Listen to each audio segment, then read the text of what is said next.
spend this Sunday with us. So we've been walking through the life of Abraham, and Pastor Tom and Jeff have done an awesome job of taking us from the call of Abram to looking at those promises, land, nation, and blessing. And since then, we've kind of been on this roller coaster where we're tracking with Abram as he's wrestling with trusting God's promises and then doubting God's promises and taking matters into his own hands.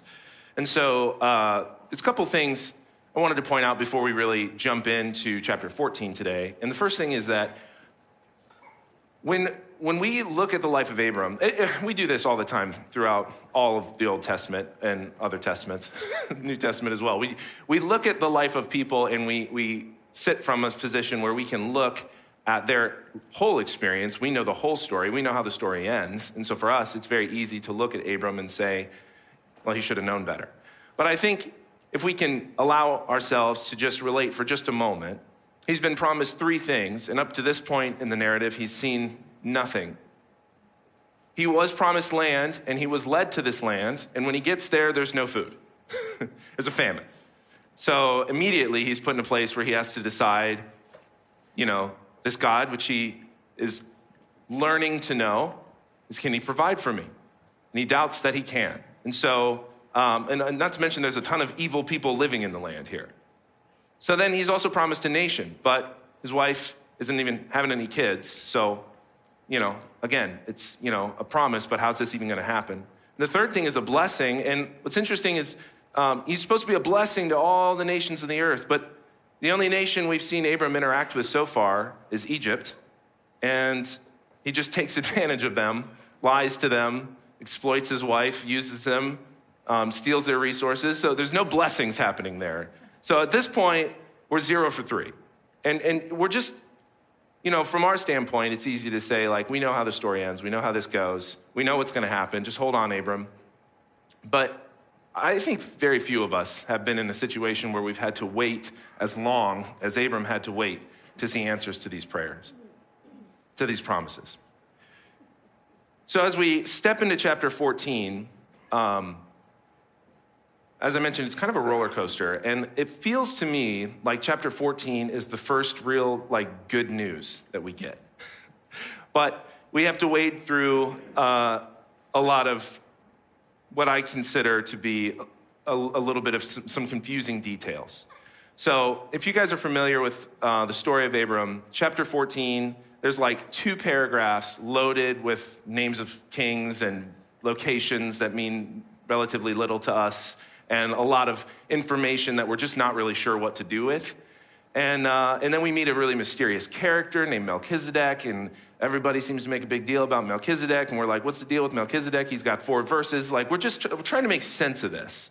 So as I was looking at how to prepare a message for it, I just feel like the best way to go for it is to just press in to the little stuff and see what the significance is, because I think that it adds up to a pretty significant encounter with an individual who I think represents Christ pretty well to us. So, are we ready for this?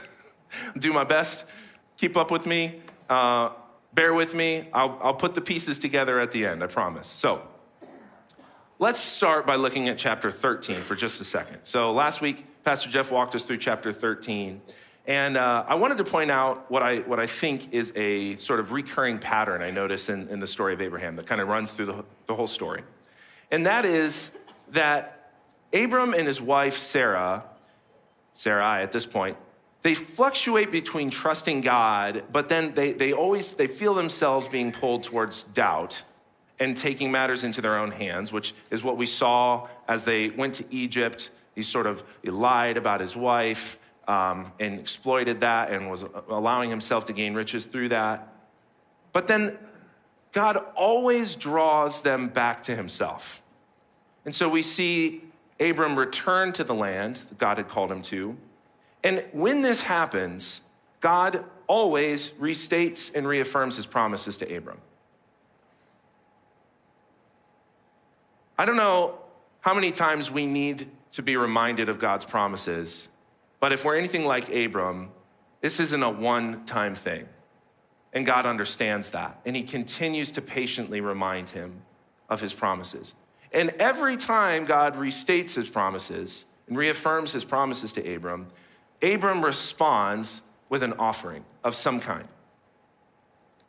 In chapter 13, we see that as he returns back to the land, verse 14 says, the Lord said to Abram, after Lot had separated him, hey, lift up your eyes, look, the place where you are, north, south, east, west, look all around. All that land that you see, I'm going to give to you and your offspring. There's that restatement of that promise. And I will make your offspring as of the dust of the earth so that none of them can be counted. So he's restating that. And then look how Abram responds at the very end in verse 13. He builds an altar. And what do you do with altars? You make offerings. So Abram moved his tent and came and settled by the oaks of Mamre, which is where we're going to find him today. And there he built an altar to the Lord. And I think this is a significant pattern to notice because it repeats itself throughout the story. So in chapter 14, there's two basic major building blocks of what we're going to work around today. The first is that Abram rescues Lot from the hands of enemies. The second is he meets this guy named Melchizedek. And Pastor Jeff mentioned this last week, so I think it's worth bringing in because I think it's going to come to play this week too. He mentioned hyperlinks last week. And this story in particular today and all throughout the book of Genesis is just riddled with these hyperlinks or intertextuality, which are passages, phrases, themes that are echoed, referenced, elaborated on, expanded upon throughout different books and different testaments. I found an image. It's not a new image. It's been around for a long time, and I didn't make it. This guy named Chris Harrison, I'm not sure who he is, but he's made this thing. But he discovered, he tried to map out all the hyperlinks of the Bible. This is the, themes that are echoed, as well as cross-references, all the things that connect between the different testaments. And it was helpful for me to visualize, when we talk about hyperlinks, this is what we're talking about. It's like you can't read one book of the Bible apart from the others. They're just so interwoven that when you read one word or one part of a verse, it ties you back to another thing, another story somewhere else. And so this is what it's like to read through the Bible. And I felt like today in chapter 14, it's just lit with these hyperlinks. So we're gonna try and point some of those out this morning. All right, let's get to it. So chapter 14, I'm gonna describe this as the beginning of an epic flood of war. And the reason I use that terminology is because I believe that there are wording choices placed in here that really tie us back to the days of Noah and the flood. All right, so Genesis 14, 1-3. Here we go. Need a sip of water. This is one of those passages where you start to read these names and your mind just shuts off and you're like, in the days of la la la la la, in the valley of shah la la la la, and you just like, whatever, I don't know, this person, I don't know. Oh, there's Lot, I can say that one. All right. In the days of Amraphel, king of Shinar, Arioch, king of Elasar, Kedorlaomer, king of Elam, and Tidal, king of Goyim. Made it through verse 1. These kings made war with Bera, king of Sodom, Birsha, king of Gomorrah, Shinab, king of Admah, Shemeber, king of Zeboim, and king of Bela, who is insignificant enough they didn't even give us his name. That is Zor. All these joined forces in the valley of Siddim, that is the Salt Sea. And we're like, all right, what does that have to do with Abram? Well, to kick things off, we're painted a picture of a very Lord of the Rings style battle scene here. This is a battle of absolute epic proportions. We've got 5 Canaanite kingdoms who have been serving and paying tribute to a much larger, more powerful Mesopotamian kingdom. And at some point, after 12 years of this, they decide enough is enough. We're not doing this anymore. All this taxes, that can all go back in our pockets. We're just going to stop paying. So the 13th year, they cut ties and they rebel. Well, Kedorlaomer, by the way, I'm not like super smart. I had to listen to a bunch of other people say that. I don't know how to, this is how other people have pronounced it, so that's what I'm going with. He decides that he isn't just gonna sit back and let this happen. So he joins forces with 3 other surrounding kingdoms, which are in alliance with him, and they march into what is an absolutely epic wake of destruction in the 14th year. So this passage is just, I love the ESV side-by-side journals, if you guys have ever used these things. It really helps me when tracking different themes, and this passage is lit with all these significant factors that play in here. And the first thing we're going to look at is the names. I believe that the significance of the king's names really tie together with the significance of Melchizedek in his name. So first, let's look at the four kings, okay? These are the four conquering kingdoms, Mesopotamian kings, okay? Amraphel means sayer of darkness. He's the king of Shinar, which we've seen that territory before. Back in Genesis 11, it says, verse 1 and 2, now the whole earth had one language and the same words, and people migrated from the east. They found a plain in the land of Shinar and settled there. So this is Babylon, early Babylon. This is the land of that whole Tower of Babel situation. So he's the king there. This Arioch, his name means lion-like. And what's interesting, I was thinking about this, so like in our culture, we think of lions as like, to say someone is lion-like is kind of like a good thing, right? Like they're courageous and strong and, well, no, not in the Bible. No, lions they always represent a threat to life. We see this sort of menacing, destructive sort of lion-like, okay? Kedor Laomer, that means handful of sheaves. I was like, I don't know what sheaves are. So I looked that up. It's a bundle of grain stalks laid together, tied together after they've been reaped. So he's the reaper. He's got a handful of crop he's reaping, okay?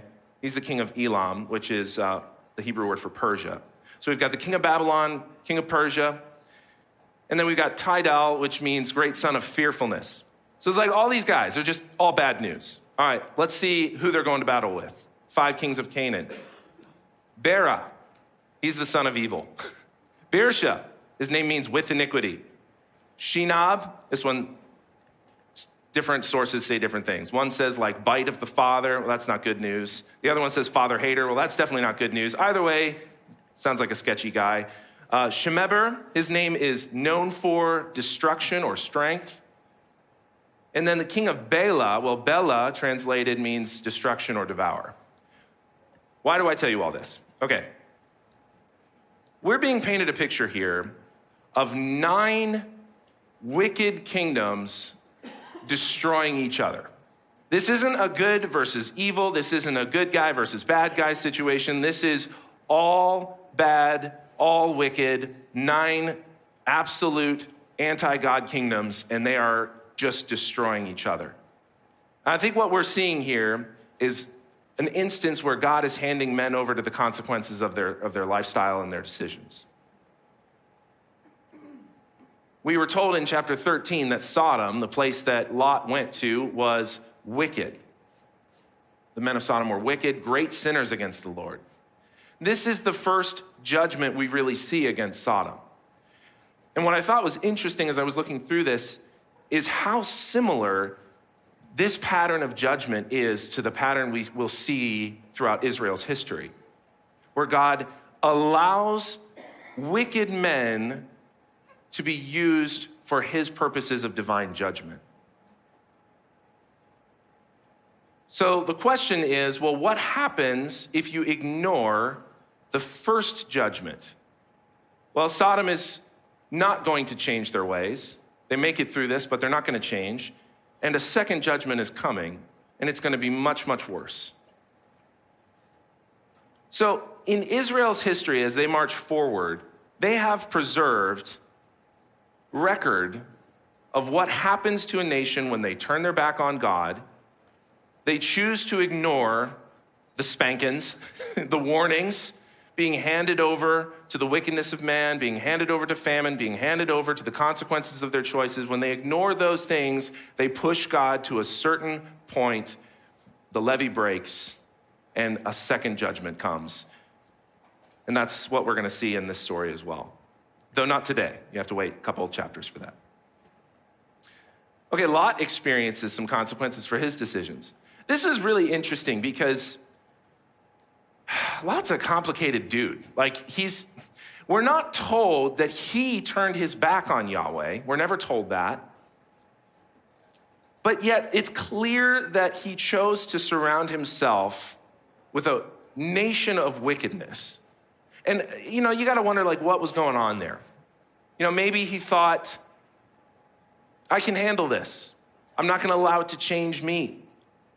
My relationship with Yahweh is solid. I know what I believe. Doesn't matter what other people around me believe. And in some ways, it appears that he did remain faithful to Yahweh. However, we can see evidence that it did affect his family. I found this quote from Matthew Henry's concise commentary. When we go out of the way of our duty, we put ourselves from under God's protection and cannot expect that the choice made by our lusts should end to our comfort. I thought that was helpful in thinking about what's going on here. Though Lot himself may not have been partaking in the wickedness of the nation around him, there was a distinct choice made. And whether that was wise or not, it seems to play out adversely for him. And I think without really getting into that too much, I think that's worth some thought. I think there's some wisdom being offered here to us. And I know we wrestle with this, in our culture, right? I mean, we try to be in the world, not of the world. We try to be a light in our communities. And where is that balance? Where is that line? Everybody draws that line somewhere different. But it's difficult to say with any degree of certainty where that line is for you and your family. But I think that Lot's situation gives us pause to consider the wisdom of what he's doing here. Are we the ones doing the influencing? Or are we the ones being influenced? At what cost is this coming to my family, to those that I have been entrusted to teach and instruct? What is the right answer? Do we just hide ourselves in a bubble and just live in a little Jesus culture kind of situation and we never interact with unsaved people? Well, that's not what Jesus did. So what is the right answer? Well, I don't know that we really get an answer to that. I think that's something that we wrestle through and we seek the Lord and we ask for wisdom. But I think it comes back to that influence. It seems to me that Lot's presence in Sodom and Gomorrah made zero impact on the community there. So there's something to be said about that. Abram experienced consequences for his decisions. Now, consequences typically, we have a negative connotation, but they're not always bad. I try and tell this to my kids. It's not hey, when I say there's consequences, it doesn't mean the hammer's coming down. Sometimes it's a treat, It's it's up to you. You decide how the consequence goes. Well, in this case, Abraham made some decisions that are gonna land him in a place for some positive consequences. And we'll look more at that in a few minutes. Okay, just quickly in this one, there's some pretty significant details in the battles that are described here, all right? So, again, we've got 4 kingdoms coming to conquer 5 smaller ones. But on the way, there's 3 details that are mentioned that I think are, to me, they seem significant, okay? The first is in verse 5 when it says, on the way, they didn't just come and conquer those kingdoms. On the way, they're just destroying everything in their path. And one of the things that they end up conquering, well, that's the Rephaim. We're what is that? Well, they appear in Deuteronomy and Joshua. And essentially what we're talking about here are giant warriors like Goliath. Think Goliath. We're dealing with massive warriors here. So the 4 armies that are coming to conquer the 5, they're depicted as more powerful than these giant kind of superpowered warriors here. Goliath-like warriors, okay? So they're more powerful than them. And then we get this little detail about these tar pits, which is just so weird. Why are we told this? And it's repeated twice. In verse 10, it says, now the valley of Siddim, this is where they chose to do the battle, was full of bitumen pits. And as the king of Sodom and Gomorrah fled, some of them fell into them, and the rest fled to the hill country. So the enemy took all the possessions of Sodom and Gomorrah and their provisions and went their way. I was thinking through the other appearances of the bitumen. Well, the first time we see it is when Noah waterproofs the ark. It's a resource of deliverance that God instructs him to use to waterproof the ark. Then the next time we see it is in the Tower of Babel when they're making their bricks. And this is after the flood. And it seems that maybe they were turning to this resource as another source of deliverance. Hey, just in case there's a flood again, just in case, let's go ahead and use this waterproofing agent. Can't hurt, in case God ever gets mad and decides to flood again.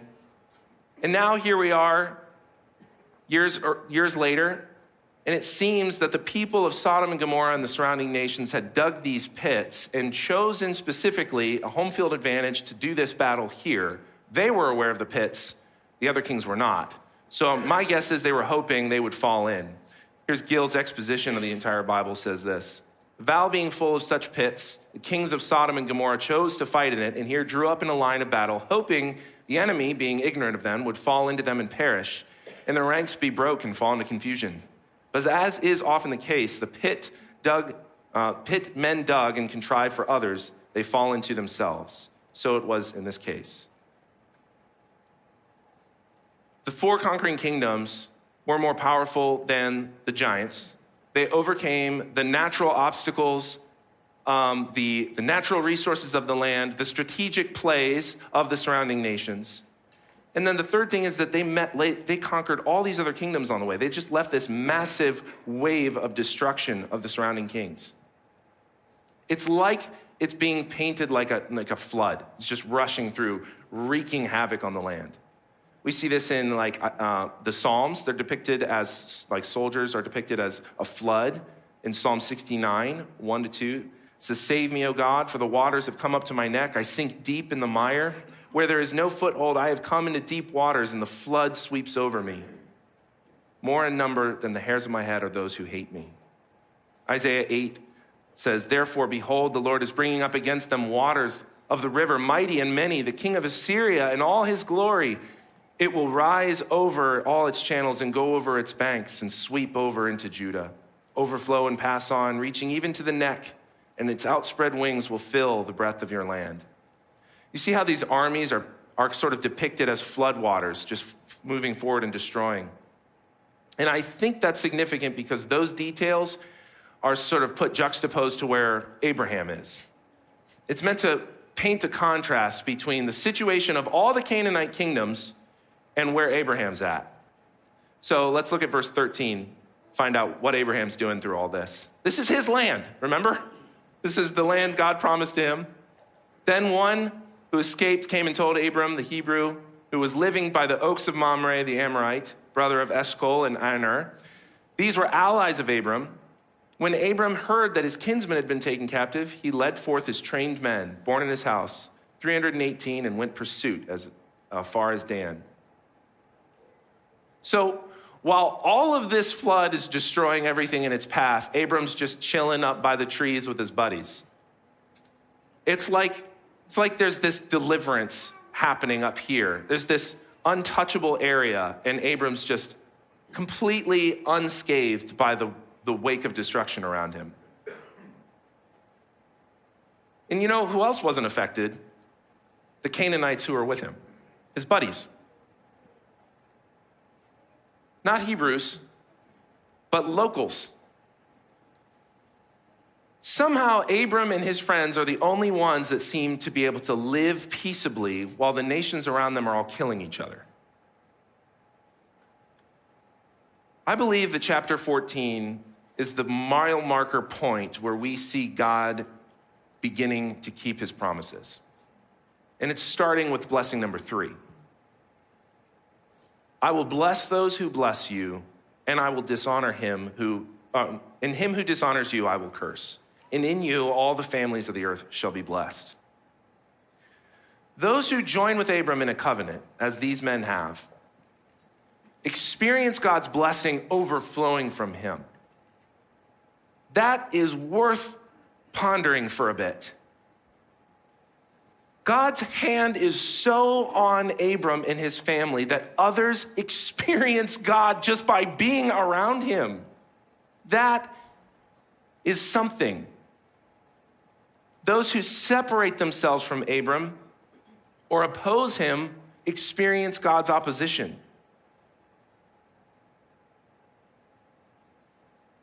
We get to see this picture fulfilled a little bit further as he divides, in verse 15, he divides his forces against them by night. He divides his forces. He only had 318 men.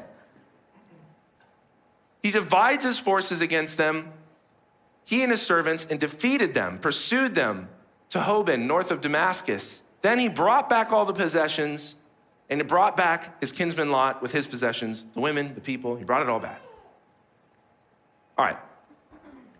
318 men, even if they were like ninja assassins, should not be able to defeat these kingdoms. Excuse me, there's just no way, all right? That's the whole point of what we've just looked at. This wake of destruction, remember, they were more powerful than the giants. They were more powerful than the land. They could overcome obstacles. They were more powerful than all the other nations, but these 318 dudes, they just cleaned them up. There's just no way. We're used to this kind of stuff, right? Because we're familiar with the Bible.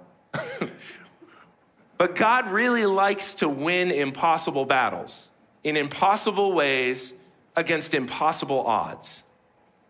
This is the beginning of a recurring theme we will see throughout the rest of the Bible. Just like Gideon, his 300 men, we see Joshua marching into defeat of Jericho. We see Jonathan and his armor bearer defeating an entire camp of Philistines. David and his sling against Goliath. This isn't the first time. It's not the last time. This is just what God does. He just shows up and absolutely confounds logic. But I think what's interesting about how all this goes down is that we're not entirely sure that Abram is able to see God's hand in this yet. But Melchizedek, he's able to see God's hand. Okay, last thing of the details in this battle stuff, we're going to look at the possessions, all right? So in verse 11, starting in verse 11 to the end of this, I count the repeated phrases of possessions and provisions at least 11, maybe 12 times, depending on how you count. Look, the Bible doesn't waste your time, all right? This isn't like when you're writing an English paper and you have to get 1,000 words in and you just start fluffing up the details a little bit. The names of these kings, they're repeated twice. That's not to waste your time, it's to make an emphasis. The repeated emphasis on these possessions, that's not to waste your time, it's to make a point. So the enemy took all the possessions of Sodom and Gomorrah, all their provisions, and went their way. They took Lot, the son of Abram's brother, who was dwelling in Sodom, and all his possessions, and they went their way. In verse 16, they brought back all the possessions. They brought back the kinsman and all his possessions. It's like, why are we dwelling on this? Well, remember, Abram's a pretty wealthy guy at this point. He's got a lot of stuff. But remember how he acquired that stuff? Through dishonest means. Right? So he had struggled to trust God's provision. He took matters into his own hands, exploited his wife, used her as a tool to sort of become buddies with the Pharaoh. He's getting all these rewards from it. But look what happens as a result of those things. Strife is the first thing we see that comes from it. Genesis 13:5. Remember, he had these flocks, they couldn't support them both. And so verse 7 says, there was strife between the herdsmen of Abram's livestock and the herdsmen of Lot's livestock. They've got too much stuff. And so squabbling begins. Division comes. Lot and Abram are close. They're so close that when Abram hears Lot is in trouble, he doesn't hesitate to grab his buddies and march from the furthest point of the territory and chase and find and bring him back and rescue him. Now, we have family and we're close and we love them, but this is like all he has left. They're tight, but they decide to separate due to the stuff. Lastly, temptation comes from these possessions. Look at what he gets from Pharaoh, okay? Verse 16. For Sarah's sake, Pharaoh dealt kindly with Abram. They had sheep, oxen, male donkeys, male servants, female servants, female donkeys and camels. Hagar was one of these female servants, who would later become a temptation to both he and Sarai as they once again doubt God's provision and decide to try and take matters into their own hands. We see how all these things are connecting. Now we're to this point where in verse 14, we see this repeated emphasis on the possessions once again. So the question is, it's not a problem of the possessions, it's an issue of Abram's heart and his trust issues. So how is Abram going to handle this massive acquisition of all this stuff? Well, last time, he was more than happy to accept it. Let's see how he handles it this time. As we meet Melchizedek, he comes in the scene, and I believe this character ties all of these seemingly insignificant details together in this one short encounter. Verse 17, after returning from the defeat of Kedorlaomer and the kings who were with him, the king of Sodom went out to meet him. So the king of Sodom, the son of evil, he went out to meet him in the valley of Sheva. And Melchizedek, another king, king of Salem, he comes out. King of Sodom comes out empty-handed, whereas this Melchizedek king, he comes out bearing gifts of bread and wine. And it says, oh, by the way, he was a priest of God Most High. There's no shortage of debate and conversation about this character. It's crazy. People love talking about Melchizedek. He appears at least 2 other times in the scriptures. Psalm 110:4 says, the Lord has sworn and will not change his mind. You are a priest forever after the order of Melchizedek. We also see him pop up in Hebrews chapters 5-7, which is really where I believe most of the conversation about Melchizedek belongs, because it's a study of the Levitical priesthood and this non-Levitical priest, and how Jesus is connected to that non-Levitical priest line. But rather than getting into the weeds with all that, I'd rather focus on how this character ties together these pieces of the chapter. The question is, well, who is this guy? I believe that he's a Christ type or a foreshadowing of Christ. He's someone who, like David, sort of portrays what Christ will be like. And I believe that's how the book of Hebrews portrays him as well, as someone who gives us an example of what the Christ will be. But his name means king of righteousness, as opposed to the 9 wicked kings. Now we have a king of righteousness, and he's the king of Salem, which is peace. So he's king of righteousness and peace. This is a very, very good character as opposed to all of the wave of wickedness we've seen. He comes out and he has this view of the battle. He wasn't a part of this battle, but he has a view of what happened there. Everyone else was looking at Abram and his 318 men like they were superheroes, right?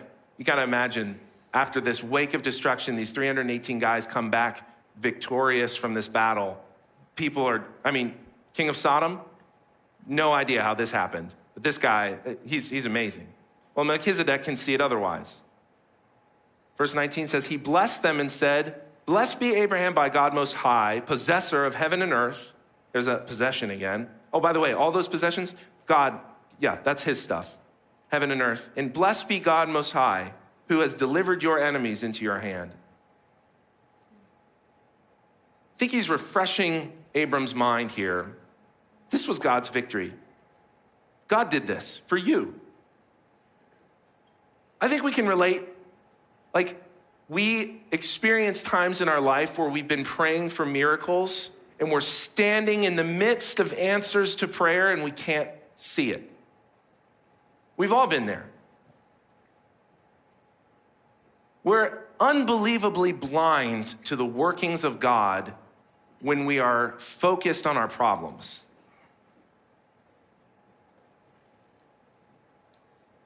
So we looked at the position of the kings, we looked at the position of Abram, now let's look at the position of Melchizedek. We don't know a lot about his location other than he was the king of Salem, but it seems that he has avoided this wake of destruction as well. He dwells near the Lord, obviously. He is close to the Lord as well and experiencing his blessing as well. He's avoided this judgment, And he's labeled as a priest, who is someone who intercedes on behalf of God and man. So in other words, his position is between Abram and God, as someone who is able to reaffirm, once again, these promises to Abram. So the book of Hebrews says it like this, in verse 7 of chapter 7. It says, without any dispute, the lesser is blessed by the greater. All right, we're talking about the chosen one here. Abram is literally the guy who God has chosen to be his representative for his nation of people. And there's this other Canaanite king who is on another level, who is able to speak on behalf of God this blessing over Abram. I think this is significant. I think it's kind of like this idea that Abram might be considered like God's child, if you will. And he knows what his father's capable of. He's heard the stories, but he's never seen it with his own eyes. Melchizedek's been working by God's side for some time. So when daddy brings his son to work, right? Daddy brings his kid to the office, and here's Melchizedek, his longtime coworker and friend, right? He's been with him a long time, and he's like, this is your dad's handiwork. This is what your dad can do. This is what God's capable of. He's pointing it out to him. And as I mentioned earlier, he brings gifts. His possessions are bread and wine, the symbols of Christ's body and blood. The symbols he brings are, in fact, the very vessels by which the blessing will go to all nations. Remember, I will bless those who bless you. By you, all nations of the earth will be blessed through the body and blood of Christ. That's cool. He's bringing the gifts themselves to him. And instead of focused on giving Abram more possessions, he reminds Abram of what he already has in the promises of God. I believe that this whole interaction changes something in Abram's mind, because at this point, Abram responds with another offering. He's been reaffirmed once again, promises of God. He responds with an offering, giving a tenth of everything to this priest king. We're like, yay, Abram. But seriously, the guy who was just grabbing and getting as much as he could get now gives a tenth of everything he has. This isn't something his dad taught him to do when he was a boy. This isn't something somebody told him he should do. This is a genuine response out of an overflowing of his heart, recognizing he is unworthy of this blessing he's living in. It's an opening of his hands. He's been living like this. This is a gesture. Okay, God. All right, I see it. He's recognizing God is able to keep his promises, even though he doesn't have them fully fulfilled yet. We're going to close out by looking at verse 21 to 24, which is where the rubber meets the road here, and we really see the change in Abram. King of Sodom said to Abram, give me the persons, but take the goods for yourself. Now, last time the king told him, Pharaoh told him to take the goods for yourself, Abram was more than happy. More than happy. For dishonest reasons, I'll take it. Give it to me. Now look at his response. I have lifted up my hand to God. It's like I've sworn an oath, hand on the Bible kind of thing. Possessor of heaven and earth. Do you notice the wording he just used? Melchizedek just told him that. The possessor of heaven and earth. Just a reminder of his reaffirmation in his own words.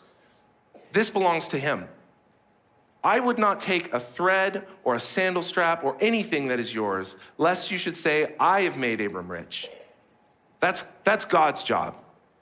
I will take nothing but what the young men have eaten and the share of the men who went with me. But my buddies, this is cool to me. This is my conviction, he says. But my buddies, let them take some things.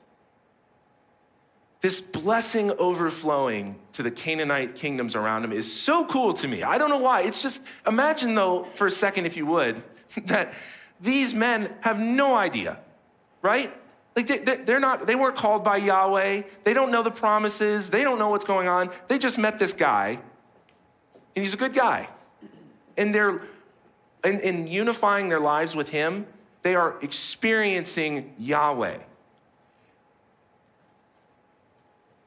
This is a total reversal of chapter 12. This is a different Abram. Before he failed to trust God's provision, came up with sneaky schemes to figure out how to get more, and it ended up backfiring on him. Now we see him willing to give away his possessions. So remember, he's giving 1/10 of what he already has and rejecting additional resources. This is a moment. This is on the roller coaster ride. This is a high point. We're very proud of Abram here. It's like, attaboy, yeah. Now we've got it, right? Well, we know better now.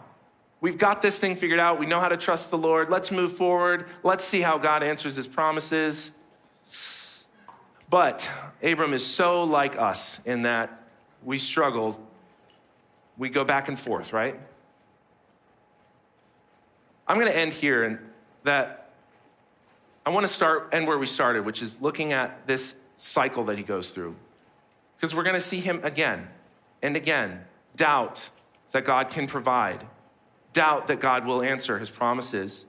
And every time, God draws them back to himself.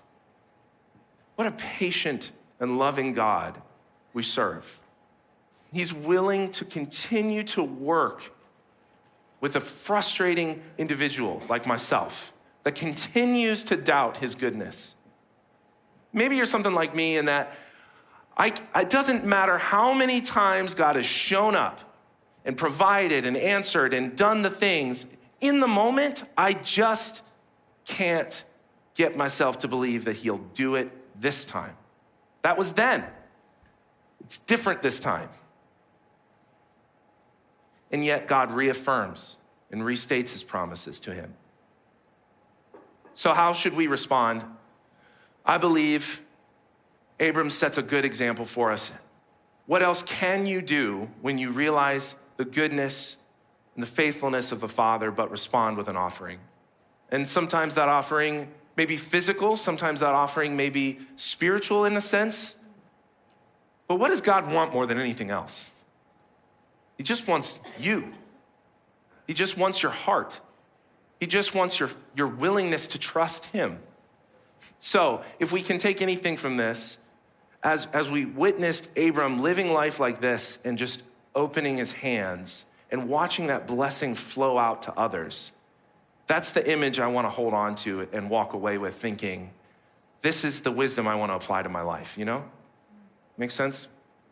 I realized there was a lot of details there and trying to connect them all, but I feel like there's so much to be said here about how Melchizedek represents the Christ that we serve and how we as Abram live our lives often so closed-handed.